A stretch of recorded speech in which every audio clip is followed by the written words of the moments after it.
Bom dia, povo de Deus, misericórdia, graça e paz. Aqui quem está falando é o pastor Jussi Eduardo Costa, membro da Primeira Igreja Batista de São Paulo, com mais uma mensagem para o coração. Um pequeno momento de reflexão da palavra de Deus para o nosso dia a dia. Afinal, a palavra do Senhor no Salmo 119, versículo 105, diz que lâmpada para os pés é a tua palavra e luz para os meus caminhos.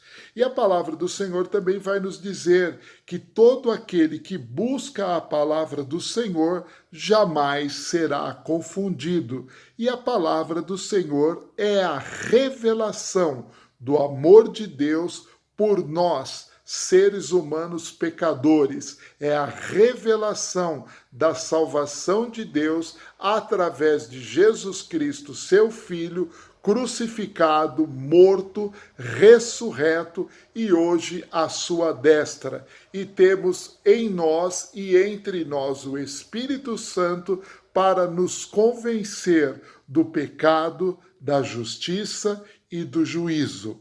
Mas não é sobre isso que eu quero falar nesta manhã. Eu gostaria de ler com vocês um versículo que me chamou muito a minha atenção no meu devocional de hoje, dia 3 de fevereiro de 2021. Diz assim a palavra do Senhor em Lamentações de Jeremias, capítulo 3, versículo 33. Porque não é do agrado do Senhor Deus trazer aflição e tristeza aos filhos dos homens. Lamentações de Jeremias, capítulo 3, ele é muito citado, mas outros versículos que eu possivelmente vou citar porque também meditei sobre eles no dia de hoje. Mas o que me chamou a atenção é que Lamentações, como todos sabem, na realidade é uma oração que Jeremias estava fazendo e escreveu esta oração como um lamento, não é murmuração. Murmuração é quando você e eu reclamamos, é quando você e eu não aceitamos o plano de Deus e a sua vontade e começamos a reclamar e começamos a até mesmo blasfemar contra os caminhos do Senhor.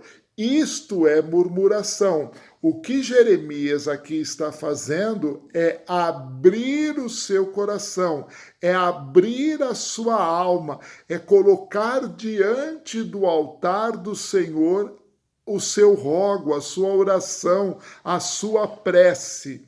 E neste momento ele diz bem claro que as aflições que aconteceram em Judá, em Jerusalém, na qual ele, Jeremias, foi instrumento do Senhor para profetizar ao povo. Porque quando nós lemos Jeremias no capítulo 1, nós vemos Deus chamando Jeremias para o ministério profético para o povo de Judá e de Jerusalém, e Deus dizendo a Jeremias: tudo que eu te falar e tudo que eu te mostrar, você dirá ao meu povo. E a mensagem do Senhor era que o povo de Jerusalém e o povo de Judá se arrependesse do seu pecado e voltasse para o Senhor. Domingo próximo passado, à noite, no culto da Primeira Igreja Batista de São Paulo, o pastor Arlen Mafra, pastor auxiliar da igreja, trouxe uma mensagem onde ele enfatizou esta tônica, que a grande mensagem do Senhor é: volta para mim, ó meu povo, volta para mim. E nesses últimos dias, Deus tem usado várias vozes, Deus tem usado vários homens, várias mulheres, Deus tem usado crianças para trazer a palavra dele, para que a igreja volte aos caminhos que ela andava. Isso me faz lembrar Gálatas, quando Paulo diz à igreja da Galácia: vocês corriam bem, o que vos fez desviar? Muitas vezes, irmãos, nós temos que ter ciências que nós que estamos dentro da casa do Senhor estamos vivendo tempos aonde a igreja do próprio Senhor Jesus Cristo tem se desviado do plano de Deus e da vontade de Deus. Não é à toa que hoje, dentro do seio da igreja, a quantidade de divórcios é a mesma que há no mundo. A quantidade de casais não casados que vão para a cama antes do casamento está igual ou superior ao que é no mundo, virou normal. A quantidade de famílias que se reúnem em festas, famílias crentes evangélicas, aonde a bebida corre solto, o álcool é algo como se fosse água. Famílias evangélicas vivendo crises inimagináveis, maridos que não falam mais com a esposa que não fala mais com seu marido, filhos desobedientes a pais e mães, pessoas machucadas e feridas. Nós estamos hoje na mesma situação que Jeremias viveu com o povo de Judá e Jerusalém. Mas Deus tem levantado vozes proféticas, tanto no meio batista, presbiteriano, metodista, congregacional, Assembleia de Deus, várias comunidades evangélicas espalhadas no Brasil e do mundo. Deus tem levantado homens e mulheres com uma mensagem profética, dizendo que não é do agrado do Senhor trazer aflição e tristeza sobre os filhos dos homens. Você acha que é do agrado do Senhor a situação que nós, o mundo inteiro, está vivendo com o Covid-19? É claro que não é do agrado do Senhor, e não vem alguém me dizer que é maldição de Deus, é Deus pesando a mão. É nada. Na realidade, esse vírus está aí por causa da soberba, por causa da arrogância e por causa do caminho injusto de homens e mulheres que preferem mais o mundo, o dinheiro e as coisas do diabo do que amar o seu próximo. As pragas que já vieram e as pragas que virão até o final dos tempos, até a volta de Jesus, não é a mão de Deus pesando, mas é Deus permitindo que o homem ande pelo caminho que ele escolheu. É o que está escrito lá em Romanos capítulo 1. Deus simplesmente lavou as suas mãos das escolhas que os homens fazem. Então, as tristezas e as aflições muitas vezes estão sobre as nossas vidas, não é porque Deus está pesando a mão, é simplesmente porque nós estamos andando em caminhos tortuosos. E a palavra do Senhor ela é muito clara em dizer: volta para mim. E Jeremias entende isso, e aqui em Lamentações mesmo, ele vai dizer que, mesmo no meio de toda aquela aflição e de toda aquela tristeza que ele estava vivendo ali em Jerusalém, de ver os muros derrubados e queimados, casas destruídas e saqueadas, o templo destruído e queimado, o povo que foi levado cativo para a Babilônia, mesmo ele vendo toda aquela situação angustiante, por 4 vezes No capítulo 3, ele vai falar sobre esperança. Primeiro, ele vai dizer que ele quer trazer à memória aquilo que pode dar esperança. Depois, ele diz que a porção dele é esperar no Senhor e colocará a sua esperança no Senhor. Depois, lá no versículo 25, ele vai dizer que o Senhor é bom para com aqueles cujas esperança estão colocadas em quem? Em Deus. E depois, no versículo 29, ele vai dizer para nós, povo de Deus, coloca o teu rosto no pó e ora, pois talvez ainda haja esperança.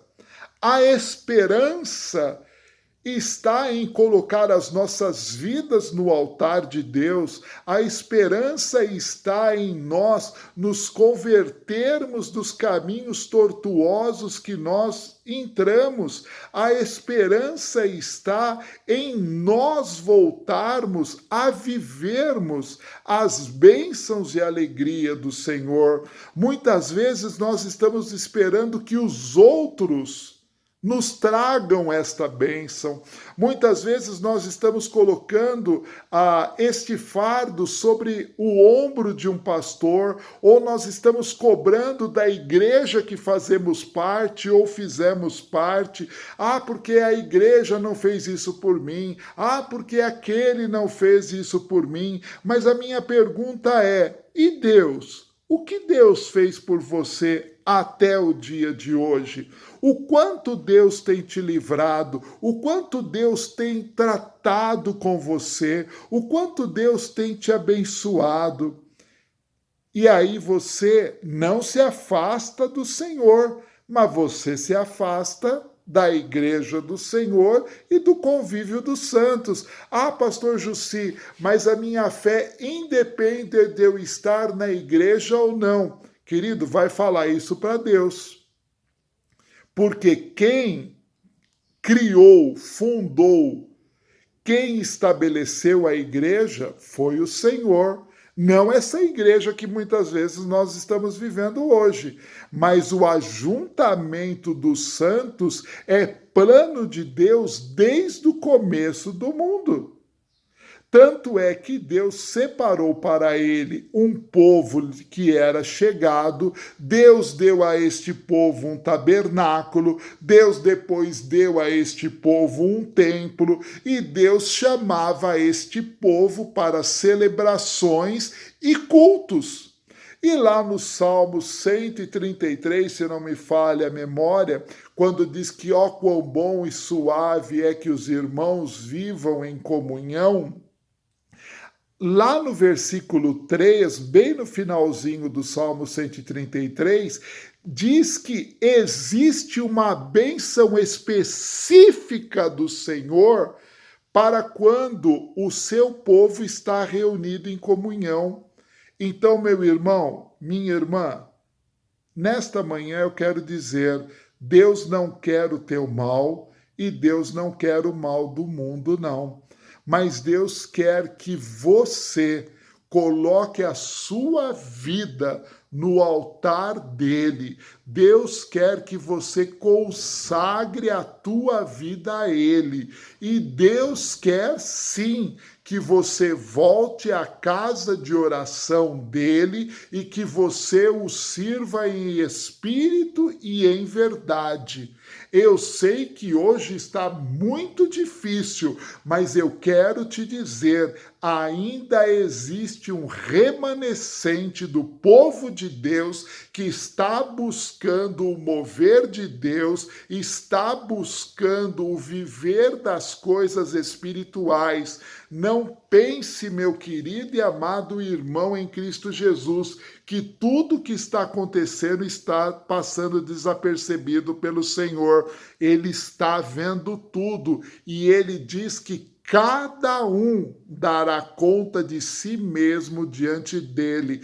Leia 1 Coríntios capítulo 3, no dia que todos os servos do Senhor comparecerão diante dele e as obras de cada um serão passadas pelo fogo. Dá uma lida lá, Veja o que o Senhor diz. Deus não está falando de perda de salvação, mas Deus está falando de recompensa de galardões. Dá uma lida lá. Deus há de tratar com cada um. Deus há de tratar com pastores, com missionários, com bispos, com apóstolos, seja o título que tiver, Deus vai tratar com o que está ensinando, com o que está falando, com o que está pregando, mas Deus também vai tratar com a tua vida. E o meu conselho para você é: prepara para te encontrar o Senhor teu Deus, coloque a sua esperança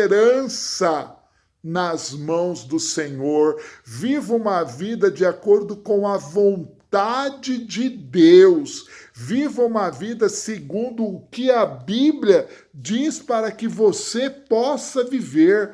Meu querido, a Bíblia não fala só comigo porque eu sou pastor, não. A palavra de Deus diz que o Espírito de Deus fala conosco através da Bíblia. Por quê? Porque o grande amor do Senhor não termina, as suas misericórdias não têm fim e a cada dia se renovam. E Jesus prometeu lá em João capítulo 16 que o Espírito Santo estaria entre nós, nos ensinando e fazendo lembrar tudo aquilo que ele ensinou. Você tem lido a Bíblia? Você tem tido um devocional com Deus? Você tem colocado a tua vida no altar? Então, meu querido, deposite a tua esperança em Deus. Se você precisar abrir o teu coração e se rasgar diante de Deus numa oração de lamentação, faça isso, mas pare de murmurar e de dar desculpas. E volte aos caminhos do Senhor, volte a viver o primeiro amor. Volta para mim, ó Israel, povo que eu criei, que eu formei. Volta ao Senhor, volta ao primeiro amor. Esta é a minha mensagem que eu quero deixar para você, porque não é do agrado do Senhor nosso Deus trazer aflição e tristeza aos filhos do homem. O Senhor tem bênçãos para você, mas muitas vezes a bênção está quando você terminar de passar pelo deserto, quando você terminar de passar pelo vale da sombra da morte, você encontrará a bênção do Senhor, não lá do outro lado, mas você buscando ao Senhor no deserto e no vale da sombra da morte, a bênção do Senhor estará sobre você. Volta, vem para os caminhos do Senhor. Não seja um desigrejado, não seja um apático. Volta a ser aquilo que Deus já fez na tua vida, porque Ele também fez isto comigo e Ele fará com você. Que Deus abençoe a tua vida, que Deus te dê um dia de paz, em nome do Senhor Jesus. Amém e amém.